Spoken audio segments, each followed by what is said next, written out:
Bonjour mesdames et messieurs et bienvenue à cette émission de La foi en temps de crise. Aujourd'hui, nous allons discuter de cette crise de la pandémie et comment elle se vit dans les diocèses, dans les églises particulières. Et pour parler particulièrement justement de cette question de la pandémie dans la région de Trois-Rivières et de la Mauricie, j'ai la joie d'avoir de chez lui Monseigneur Pierre-Olivier Tremblay. Bonjour. Oui, bonjour. Monseigneur Pierre-Olivier Tremblay, vous êtes évêque auxiliaire du diocèse de Trois-Rivières, pardon, et vous êtes également responsable du sanctuaire Notre-Dame du Cap. Alors, nous allons avoir l'occasion de parler de ces deux sujets, de ces deux façons de vivre, puisqu'il y a des impacts particuliers pour l'un et l'autre de ces réalités. Je mentionne également que vous êtes un père oblat, oblat de Marie Immaculée. Alors, pouvez-vous nous parler d'abord en tant qu'évêque auxiliaire à Trois-Rivières, vous, au moment du confinement, vous étiez réunis chez vous, les évêques du Québec, pour l'assemblée plénière, printanière de l'Assemblée des évêques catholiques du Québec. Alors, parlez-nous un peu des circonstances dans lesquelles vous étiez au moment du confinement et pouvez-vous nous décrire un peu la réalité du confinement par chez vous en Mauricie? Là, bien évidemment, ça a amené des décisions qui sont un peu semblables dans tous les diocèses, j'imagine. Donc, rapidement, ça a été de dire on n'aura pas de célébration les fins de semaine. Après ça, on a dit pas sur cette semaine non plus. Ici à Trois-Rivières, Monseigneur Bouchard, l'évêque de Trois-Rivières, a déterminé qu'on fermerait nos églises aussi. Et ça a été le cas aussi pour le sanctuaire. On a suivi de façon solidaire toutes les décisions qui se prenaient au niveau diocésain. Donc, on a vu comment ça s'est passé pour vous personnellement. Bon, vous étiez malade et tout ça, donc ça a été heureusement vous aviez pas la COVID-19 et bon, vous avez commencé un peu au moment de votre retour de cette maladie, vous retournez dans une église transformée complètement, puisque les portes physiques des églises étaient fermées pour un confinement qui dure encore jusqu'à l'heure actuelle, malheureusement. Dites-nous, pour le sanctuaire Notre-Dame-du-Cap, dont vous êtes le responsable, dites-nous un peu comment est-ce que vous avez pris ça, quel genre de décision peut-être difficile vous avez dû prendre. Oui. Alors, le premier élément, c'est qu'on a dû fermer nos lieux de culte. Donc, pour santé publique aussi, donc la basilique, le petit sanctuaire ont été fermés. Rapidement, la décision a été suivie de la fermeture de notre restaurant, de nos magasins, de notre hôtellerie. Donc, tout ça, ça a eu des conséquences directes au niveau de nos employés. On est obligé, malheureusement, de faire plusieurs mises à pied provisoires à l'occasion de cette crise. Donc, la grande majorité de nos employés sont tombés au chômage à partir de là. On a gardé un petit noyau qui pouvait faire du télétravail. Et là, on a entrepris d'assurer une présence. Parce que la question, c'est qu'évidemment, un sanctuaire, c'est d'abord et avant tout un lieu que les gens viennent visiter. Mais on a une présence virtuelle, donc on a un site web, on a une page Facebook, on est présent sur donc les réseaux sociaux, sur l'Internet. Alors, on a commencé à travailler de ce côté-là. On a une équipe de jeunes qui travaillent au sanctuaire depuis des années, qui s'appelle Cap Jeunesse. Alors, on a demandé à Cap Jeunesse de produire des petites capsules d'animation pour les familles, pour les enfants, pour les jeunes. Alors, ils ont produit plus d'une centaine de petits d'activités, de vidéos sur YouTube. On a d'ailleurs notre page YouTube Sanctuaire Notre-Dame-du-Cap. Moi-même, j'ai produit déjà 5 capsules. Donc, j'ai fait un petit moment de prière le dernier jour avant le confinement. Je suis allé au petit sanctuaire et on a reçu, il y a 2 ans, on avait reçu une rose d'or du pape François que j'ai déposée devant la statue Notre-Dame-du-Cap parce que c'est le sanctuaire marial national. Et une manière de dire, Marie, on te confie toutes nos églises du Canada, toute la situation sociale, on se repose à ton intercession. Ça a été extrêmement apprécié et vu sur YouTube déjà plus de 2000 fois. Moi, j'ai produit aussi des capsules vidéo. Il y en a une dans laquelle je réfléchis avec les gens sur qu'est-ce que le confinement nous fait vivre.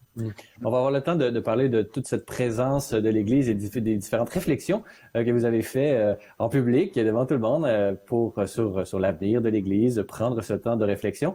Mais peut-être avant de parler de pastoral au sens strict, j'aimerais savoir le sens de la maladie, le sens du confinement. Qu'est-ce que, selon vous, Monseigneur Pierre-Olivier Tremblay, selon vous, quel est le sens profond que peut prendre une situation comme celle-ci? Qu'est-ce que Jésus-Christ nous dit sur le confinement et la maladie en général? Mais c'est intéressant parce qu'on voit deux situations. Pensez à la maladie de Lazare qui, en fait, va amener Lazare à mourir. Puis Jésus, il dit, non, la maladie ne mène pas à la mort. Elle est une occasion pour que se manifeste la sainteté, la gloire de Dieu. Donc, toute circonstance, aussi pénible soit-elle, est un lieu qui peut être éclairé par la foi. En même temps, il faut faire bien attention sur quelle manière on le fait. Par exemple, à l'époque de Jésus, les gens vont voir Jésus puis ils lui disent, il y a une tour de Jérusalem qui est tombée sur des gens. Est-ce que ces gens-là avaient commis un crime plus que d'autres? Et c'est un réflexe très, très profond chez nous, les humains, de penser que s'il y a une épreuve qui nous arrive, c'est certainement une punition ou un châtiment. Et Jésus, il dit non. Il dit, il y a personne qui a été pire que d'autres dans cette situation-là. Mais par contre, il dit, vous qui m'écoutez, attention à ce que vous faites.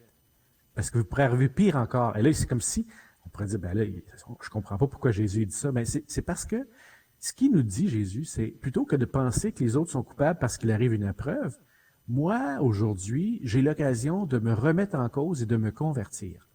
Alors, ce que Jésus fait, c'est qu'au lieu d'être dans la culpabilisation, il est dans la responsabilisation. Alors, beaucoup de gens ont réfléchi à l'occasion de cette pandémie, mais on avait vu la même chose avec des tornades, des tremblements de terre. Il y a des pasteurs ou d'autres chefs religieux de différentes personnes à travers le monde qui vont reprendre le discours assez public et je dirais, instantané de plusieurs personnes qui est de penser que il arrive une épreuve, c'est un châtiment de Dieu sur nous. Puis, non. La réalité, c'est que c'est pas Dieu qui nous culpabilise. Par contre, et le pape François l'a très, très bien dit dans la très belle prière qu'il a faite, c'était le 27 mars dernier, il a dit, c'est un temps de jugement sur nous-mêmes. Qu'est-ce que je fais de mon temps? Comment je prends soin de mes frères et de mes sœurs? Comment je prends soin des plus démunis? Et là, la culpabilisation, elle nous écrase. La responsabilisation, elle nous relève. Mais il y a un autre appel à l'engagement. Oui. C'est un appel à l'engagement qu'on peut voir particulièrement au niveau social au Québec. On voit que dans les CHSLD, il y a des décisions, peut-être des structures qui ont été mises en place et qui n'étaient vraisemblablement pas aptes à faire face à ce genre de crise. Alors, c'est un appel à la responsabilisation et à la solution, comment solutionner pour que ça se reproduise plus dans l'avenir. Exact. Puis, je dirais pas qu'il y a un autre réflexe qui est très humain aussi, surtout chez nous, les modernes, c'est celui et là, c'est le contraire de penser que Dieu nous punit, c'est que nous, on voudrait culpabiliser Dieu. Alors, on voudrait dire, qu'est-ce qu'il fait Dieu? Comment ça se fait qu'il n'est pas agissant? Puis là, à ce moment-là, on se décharge. Et là, c'est une déculpabilisation. On se décharge en disant, Dieu, il fait rien, puis là, on l'accuse. Alors qu'au fond, ben non, Dieu, il travaille, mais il travaille toujours avec nous. Et parce qu'il travaille avec nous, ben là, on est encore une fois de plus, appelé à être co-responsable avec lui. Alors ça, c'est une des vidéos que moi j'ai produit, je l'avais appelé « À qui la faute ?» Puis je disais, c'est la même chose dans nos rapports humains. On va dire, c'est la faute de tel groupe, telle personne n'a pas suivi les consignes. On culpabilise beaucoup les autres au lieu de se regarder nous-mêmes et de dire, attention, je ne jugerai pas les autres, là. Bien sûr qu'il faut des mesures de sécurité sociale, puis qu'il faut quand même questionner des comportements irresponsables. Mais on ne peut pas juger les autres de leurs motifs. On ne peut pas juger les autres sur leur vie. On ne connaît pas les situations. Puis d'autre part, moi, je me dis, vaut mieux être pédagogique et encourager les bonnes pratiques plutôt que de toujours critiquer ce qu'on perçoit de nous-mêmes comme négatif. Parce que le contexte actuel, on peut se prêter à ça. Ou bien on est hyper critique de tout, négatif, puis on se lamente, puis on se réfie de tout. Ou bien on dit, on va essayer de trouver ce qu'il y a de beau dans tout ça, puis il y a plein de belles choses qui se passent, qu'on peut souligner, encourager, puis motiver. Et qu'est-ce que quel genre de message de réconfort Jésus peut-il avoir aujourd'hui pour une personne peut-être qui a le COVID-19 et qui est d'une certaine façon enfermée dans un CHSLD ou dans une maison de personnes âgées et qui se sent un peu vraiment abandonnée? Qu'est-ce que Jésus a à dire à ces personnes-là? Moi, je pense que toute notre histoire d'Église le manifeste de manière magnifique. J'étais malade et vous êtes venu me voir, dit Jésus dans le chapitre 25 dans l'Évangile de Matthieu. Toute notre tradition chrétienne nous amène à dire chaque personne, quelle que soit sa situation, son âge, sa maladie, a une dignité, a une valeur auprès de Dieu. Et Jésus, il dit, si ce que vous faites au plus petit d'entre les miens, c'est à moi que vous le faites. Ben, c'est une manière de dire, prenez soin les uns des autres parce que tout le monde a une valeur extraordinaire, infinie. Deuxièmement, on vient de traverser ensemble la Semaine Sainte, puis on a regardé à plusieurs reprises le récit de la Passion de Jésus. Puis depuis des siècles, les chrétiens méditent en regardant la croix, le crucifix, pour voir en Jésus souffrant une manière de ne pas culpabiliser les autres, juger les autres. Je ne suis pas venu pour juger, je suis venu pour sauver, dit Jésus au chapitre 3 de Saint Jean. Mais là, à ce moment-là, c'est qu'en méditant sur le crucifix, sur la passion de Jésus, on voit un être qui a transcendé ses souffrances en les offrant par amour. Alors, et ça, c'est un mystère, là. Mais les malades qui se sentent impuissants, ils peuvent avoir l'impression, moi, qu'est-ce que je peux faire actuellement? Ben, tu peux faire beaucoup en aimant, en priant, en offrant ce que tu vis. Ça n'enlève pas la douleur, ça n'enlève pas l'épreuve, puis pour tout le monde impliqué dans des moments si difficiles, ça n'enlève pas le deuil. Mais par contre, ça nous dit, au lieu de chercher les causes, qu'est-ce que j'ai fait au bon Dieu, pourquoi je vis ça, puis se culpabiliser, puis tourner dans sa tête, moi, j'aime mieux qu'on soit tourné vers le futur. Qu'est-ce que je fais avec ça? Puis là, ben, si je dis, bon, ben, ce que je souffre, je l'offre. Mon petit sourire aux préposés, aux gens qui viennent me donner des soins, ben, je l'offre. Je peux pas voir ma famille, je suis en bouleversement intérieur, je vais prier pour eux autres, je le donne pour eux autres. Alors, au lieu de chercher le pourquoi, la cause, puis ça, on va regarder le pourquoi, en vue de quoi, puis là, on peut trouver des pistes vraiment intéressantes. L'autre élément, et c'est peut-être encore l'élément le plus difficile, c'est que les chrétiens, depuis des siècles, se sont rendus compte aussi qu'on doit prendre soin des malades, on doit donner une perspective spirituelle aux malades qui traversent leur épreuve, puis ça peut être nous-mêmes en commençant. Mais troisièmement, il faut travailler à changer les structures d'injustice. Et là, c'est un combat non pas juste de charité, mais un combat de justice. Et là, on peut se poser des questions. Vous en avez posé une bonne. Est-ce que dans nos structures sociales actuellement, pour nos personnes âgées, il y avait des problèmes? La réponse, en tout cas me semble-t-il, est oui. Et il va falloir que collectivement, on se questionne sur nos mesures sociales qu'on a prises ou qu'on n'a pas prises pour prendre soin de nos plus démunis. Parce qu'il faut qu'ensemble, on trouve une manière de vivre la société avec plus de justice, plus de respect pour toutes les personnes impliquées. Des réflexions sur la justice au niveau global, la société entière, c'est ce qu'on peut retenir, une des dimensions de ce que la foi a à nous dire pour l'avenir, mais également on peut faire des réflexions et utiliser ce temps qu'on a et un peu le ralentissement un peu de toutes nos activités pour réfléchir, et c'est ce que vous avez fait sur votre chaîne YouTube du Sanctuaire Notre-Dame-du-Cap, dans une dernière vidéo, la plus récente à tout le moins, qui est intitulée « Réflexion sur l'Église du Québec en temps de pandémie ».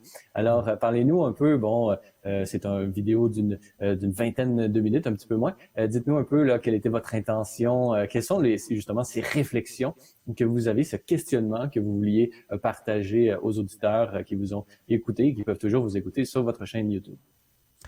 Ben, merci. C'est que je me suis rendu compte, en tout cas, je suis beaucoup ce qui s'écrit à travers les réseaux sociaux, Facebook et Twitter, dans lesquels je suis présent.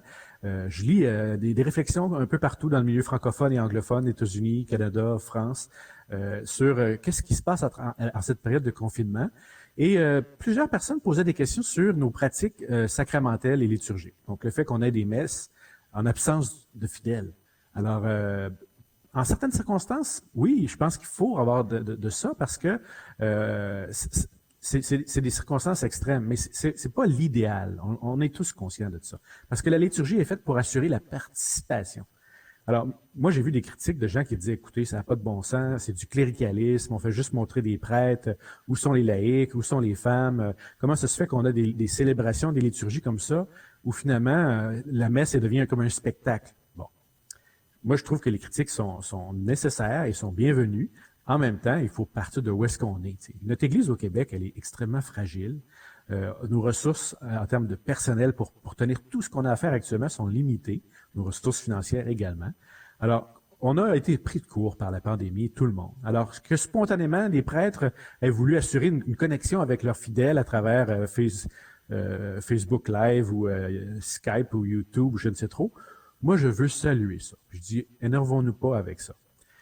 Cependant, il y a des vraies questions.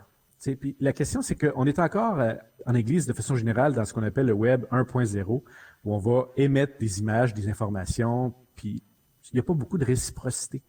Les jeunes sont déjà ailleurs, dans du 2.0, dans lequel on est beaucoup plus interactif. Et là, moi, j'ai vu beaucoup plus de choses. Ça a pris plus de temps, mais on a commencé à avoir des réunions Zoom. Moi, j'ai participé à des groupes de prière, à un chapelet à travers le Canada. On était une centaine de personnes à travers le Canada à prier le chapelet sur une réunion Zoom. Et ça, je me disais, c'est le fun. Là, on devient comme déjà plus actif. On n'est plus juste devant une télévision à regarder puis de façon un petit peu dégagée. T'sais.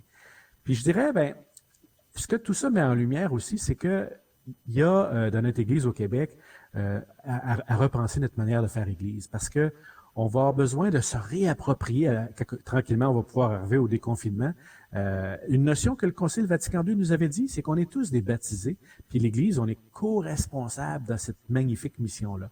Alors là, le confinement, puis ce qu'on a essayé de faire malhabilement, mais en même temps généreusement sur le web, nous dit qu'on a encore beaucoup de travail à faire pour être vraiment une Église où on est co-responsable participant. Moi, je salue Salut Lumière qui est depuis 20 ans. Vous êtes une des initiatives, justement, avec des prêtres, des laïcs, tout impliqués ensemble, où vous avez assuré depuis plusieurs années une présence, puis vous continuez de le faire magnifiquement dans ces moments difficiles. Je pense qu'il faut s'inspirer de ça. Puis on a toute la créativité pour porter l'Évangile de manière créative. Le pape François, moi, actuellement, il est pour moi source d'inspiration. Parce qu'il nous dit, rêvez pas d'une église, il appelle ça une église gnostique. Une église dans laquelle il n'y aurait plus de prêtres, plus d'évêques, plus de dogmes, plus de morale. Une église juste, finalement, qu'on fait à notre image, mais qui est dans notre tête. Une église intellectualisée ou rationnelle. Il appelle ça une église gnostique. Mais il dit, attention à une église néo-pélagienne. Ça serait une église, ça vient d'un personnage qui s'appelait Pélage. Au 4e siècle. Exact. Et là, lui, il pensait qu'avec nos moyens humains, on pouvait tout réaliser auprès de Dieu. Il dit non, non, non. On a toujours le danger d'absolutiser nos moyens religieux et spirituels. Il faut laisser l'Esprit Saint faire son œuvre. Alors, l'équilibre, c'est ça, l'incarnation, c'est l'âme, l'esprit et le corps. Alors, on n'est ni rigide, ni complètement mou et n'importe quoi. On est habité de conviction, puis la communauté a besoin de structure. Le pape, dans sa conclusion, dans une entrevue extraordinaire avec Austin Avery, qui a été publiée le Vendredi Saint, il dit ceci, c'est l'Esprit Saint qui institue l'Église. Alors, il ne faut pas mettre en opposition, comme on l'a fait souvent dans l'histoire, les charismes, les fondations, l'esprit, puis l'institution qui est vue comme rigide, immuable. Ben non, les deux choses travaillent ensemble et les deux sont le fruit de l'esprit. Alors, pour moi, en tout cas, c'est des réflexions qui m'habitent beaucoup. C'est que j'aime à réfléchir sur l'Église dans ce qu'elle est. Puis je me suis dit, à partir de ce que je voyais, les conversations sur Internet, c'est une belle occasion aussi pour réfléchir sur c'est quoi être baptisé. C'est quoi le rôle des ministres ordonnés? C'est quoi le rôle d'un diacre, d'un évêque, d'un prêtre? C'est quoi notre rôle? Pour qu'on soit au service de la communauté et que tout le monde, avec toutes nos missions collectives ensemble, on soit au service du monde puis du royaume, le projet de Jésus. De sorte que, plutôt qu'être encore là dans une perspective où on est dans la dénonciation puis la critique, moi j'aime à penser qu'il y a une interpellation qu'on doit vivre ensemble. Les lendemains du déconfinement ne seront pas faciles pour nos communautés chrétiennes. On va avoir à rebâtir beaucoup de choses ensemble. Continuons. J'ai vu des très belles choses, moi, les derniers temps, puis ça m'a beaucoup encouragé. Puis ça me fait voir que notre Église, elle nous tient à cœur, on l'aime, puis on veut que ça continue. On a parlé souvent, après le Concile Vatican II, du tournant pastoral. Aujourd'hui, on parle du tournant missionnaire et peut-être du tournant communicationnel. Vous avez mentionné un peu comment le Web 1.0, 2.0, comment est-ce que, et même 3.0 éventuellement, lorsque la réalité virtuelle sera disponible. Dites-nous, comment est-ce que vous voyez, bon, vous nous avez parlé des possibilités, mais vos intuitions, votre propre créativité à vous, Monseigneur Pierre-Olivier Tremblay, comment est-ce que vous la voyez, cette Église numérique ou cette dimension numérique de l'Église? Quelles sont vos intuitions personnelles? C'est que je pense qu'on n'est pas encore très habile, et là je parle plus largement que de l'Église, là je parle de l'humanité, à intégrer les deux sphères. Dans les sociétés traditionnelles, on avait des références. On avait les parents, les grands-parents, les anciens qu'on appelait. Au niveau scolaire, on avait des professeurs ou les maîtres. Il y avait des savoirs acquis. On avait des référents. Internet passe à côté de ça complètement. Il y a une liberté, en effet. Tu peux aller sur n'importe quel site, tu peux aller sur Google ou un autre moteur de recherche. Puis là, tu trouves toutes sortes de choses. Sauf que les moteurs de recherche, ce qu'ils font pas, c'est de nous dire, ça a de la valeur et voici pourquoi. Ça, c'est peut-être moins bon et voici pourquoi. Alors là, les gens, ils cherchent sur Internet, ils trouvent toutes sortes d'affaires, mais ils n'ont pas l'intégration, priorisation, le discernement, on pourrait appeler. Alors, un des éléments clés que le pape François nous rappelle sans cesse, c'est l'importance de plus en plus grande du discernement. Ça veut dire qu'il faut éveiller nos consciences à une intelligence spirituelle, à une obéissance, une simplicité spirituelle. On se laisse inspirer par l'esprit, puis de le faire en communion avec l'Église. Parce que le monde virtuel nous donne un risque où on se fait sa propre affaire. Je me fais ma croyance, je me fais ma communauté. Puis même dans les réseaux Facebook, je vais être avec du monde qui pense tout comme moi. Mais l'Église, c'est plus que ça. C'est le rassemblement d'une multitude. Puis on le voit bien, c'est pas facile de faire église avec des gens de toutes les cultures du monde, même au niveau linguistique, on parle pas toute la même langue, on se comprend pas tout le temps. Vous êtes avec 2 langues, c'est les Lumières, mais imaginez l'église avec 3. Ah ben voilà. On a l'italien aussi. En plus. Puis imaginez après ça l'église avec les centaines de langues, etc. Mais la réalité, c'est que le monde réel nous permet de développer une vraie patience, persévérance dans le désir de communiquer, même si on ne se comprend pas. Le risque, ce serait que si on met tout l'accent sur le virtuel, c'est qu'on va perdre finalement la pédagogie du réel. Mais moi, je pense qu'on ne doit pas manquer le bateau du virtuel puis des nouvelles façons de communiquer, mais il faut le faire de manière intégrée. Et ça va nous prendre du temps au niveau de l'Église, puis comme société aussi, parce que honnêtement, je pense pas qu'on a pris acte vraiment comme civilisation humaine là, de tout ce que représente cette montée-là des nouvelles formes de communication. On a encore du chemin à faire. J'aimerais qu'on retourne sur la question de la crise du COVID-19 et de peu comment ça nous touche personnellement comme Église au Québec et peut-être l'Église francophone au Canada, puisque vous êtes religieux, missionnaire dans l'âme. Votre congrégation a toujours été auprès de vraiment toutes les populations. Par exemple, les Autochtones. Je sais que vous êtes dans le diocèse de Bécomo, vous êtes sur place encore, fidèle au poste avec des missionnaires qui viennent même de Madagascar. J'ai eu l'occasion d'en rencontrer. Alors, c'est vraiment une belle richesse que vous incarnez, vous, les Oblats de Marie Immaculée au Québec et au Canada francophone. Dites-nous, qu'est-ce qui, avec vos contacts religieux un peu partout, qu'est-ce qui est mis en relief par la crise actuelle? Quels sont les différents défis et peut-être quelles sont les différentes pistes de solutions que vos frères au bloc, j'imagine vous parlez par Zoom, là, quel genre de solutions pensez-vous mettre de l'avant pour solutionner ces problèmes qui sont mis de l'avant par la crise du COVID-19? Là aussi, je pense que on s'en rend de plus en plus compte, c'est que c'est la question de prendre soin des personnes les plus fragiles et les plus démunies. Le pape François, il est un témoin sans cesse de l'importance qu'on doit réaccorder aux personnes âgées, aux malades, aux prisonniers, aux immigrants, aux réfugiés, aux sans-abri, aux illettrés. Toutes ces personnes-là ont une dignité extraordinaire. Au Québec, ce qui est arrivé, c'est que dans les années 60, on a légué nos institutions, la plupart de nos institutions religieuses. L'Église du Québec avait une grande pertinence sociale. On avait les écoles, les hôpitaux, les services sociaux, le monde culturel, les loisirs, touristes. On était dans tout. Puis dans les années 60, on a légué une grande part de ces institutions-là à l'État, en se disant à l'époque, c'était il y a une 50aine d'années, que l'État va prendre en charge tous ces services sociaux-là pour assurer que tout le monde puisse y avoir accès, puis ça va faire avancer le projet de Jésus. Bon, c'est très généreux. Le défi depuis 50 ans, c'est que l'Église québécoise a perdu beaucoup de sa vitrine sociale. Donc, nos espaces d'interaction sont devenus beaucoup plus modestes. Il y a eu une générosité sans faille de tellement de jeunes dans les organismes communautaires, les communautés religieuses, auprès des gens plus éloignés, moi, ma communauté auprès des Autochtones dans les régions éloignées, tout ça.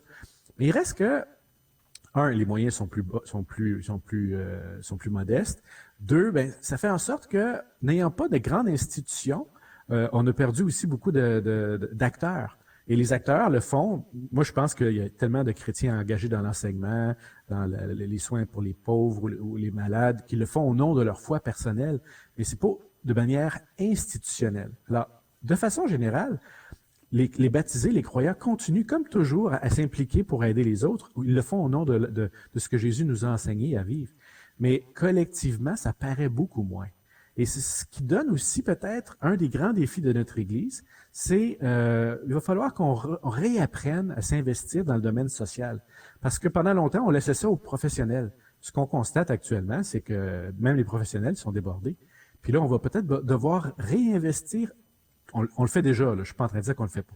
Mais réinvestir davantage et redécouvrir davantage tout le monde ensemble qu'on a une responsabilité, qu'on peut pas juste se délester en disant, mais ça, c'est le gouvernement qui s'en occupe. Et en voyant aussi l'État, il peut y avoir une ouverture de la part de l'État, puisque lui-même peut-être va avoir un constat non pas de faiblesse, mais un constat d'incapacité à vraiment s'occuper de tout ce dont il a la prétention à s'occuper. Et donc, il va peut-être avoir une plus grande ouverture pour faire des collaborations avec des acteurs sociaux dont l'Église fait partie. Et ça signifie que comme croyants, nous, on va avoir à réfléchir de plus en plus sur le point suivant. C'est, au lieu d'être toujours sur la défense de nos intérêts, de nos droits, on va devoir de plus en plus parler de quelle est notre contribution. Alors, au lieu de chercher à protéger nos droits et libertés religieuses, on va plutôt être dans un discours qui va dire, écoutez, nous, on est croyants, puis on veut vous apporter ça. Voilà. Et voici notre contribution. De ne pas être gêné de tout ce qu'on fait, de faire la promotion de tout ce qu'on fait avec fierté, puis on va découvrir ensemble qu'on a des bonnes raisons d'être fiers. Alors, vraiment des belles pistes pour l'avenir et la collaboration de l'Église et de son rayonnement social que vous nous proposez. Dites-nous, en terminant, puisqu'on a quelques minutes encore à notre disposition, vous, au sanctuaire Notre-Dame-du-Cap et au diocèse de Trois-Rivières, qu'est-ce qu'on peut vous souhaiter pour pour cette fin de confinement? Je ne sais pas si vous avez des annonces à faire au niveau des différentes décisions de ce qui s'en vient pour le sanctuaire Notre-Dame-du-Cap, peut-être à moyen terme pour la saison estivale et tout ça. Qu'est-ce qu'on peut vous souhaiter au sanctuaire Notre-Dame-du-Cap et au diocèse de Trois-Rivières? Moi, je pense qu'on va souhaiter ensemble d'être à l'écoute. Être à l'écoute des besoins des gens. Au Sanctuaire du Cap, on a plein de gens qui viennent sur nos terrains. Alors, même s'ils ne rentrent pas dans nos bâtiments, ils viennent sur les terrains parce qu'ils trouvent là un havre de paix. Ils aiment être sur les terrains. Alors, en regardant les mesures de distanciation sociale, ça va. Moi, je me dis, moi, ce que je nous souhaite, en tout cas, autant au sanctuaire que dans l'église de Trois-Rivières que partout, là, c'est qu'on soit à l'écoute parce que l'appel et les cris du monde sont là. Puis Dieu, il parle là-dedans aussi.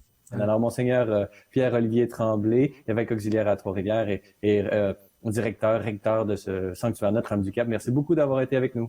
Ça a été un grand plaisir et merci à tous vos téléspectateurs. Merci. Voilà, c'est tout pour aujourd'hui. N'hésitez pas, si vous avez des questions ou commentaires, vous pouvez m'écrire à l'adresse qui apparaît à l'écran. Vous pouvez retrouver l'ensemble de nos émissions et des épisodes précédents de La foi en temps de crise sur notre site internet au www.celeslumières-tv.org, ainsi qu'en nous suivant sur nos pages Facebook, Twitter et même Instagram. Alors, la semaine prochaine, j'aurai la joie d'avoir Monseigneur René Gué, évêque de Chicoutimi. Alors, revenez-nous la semaine prochaine pour un autre épisode de La foi en temps de crise.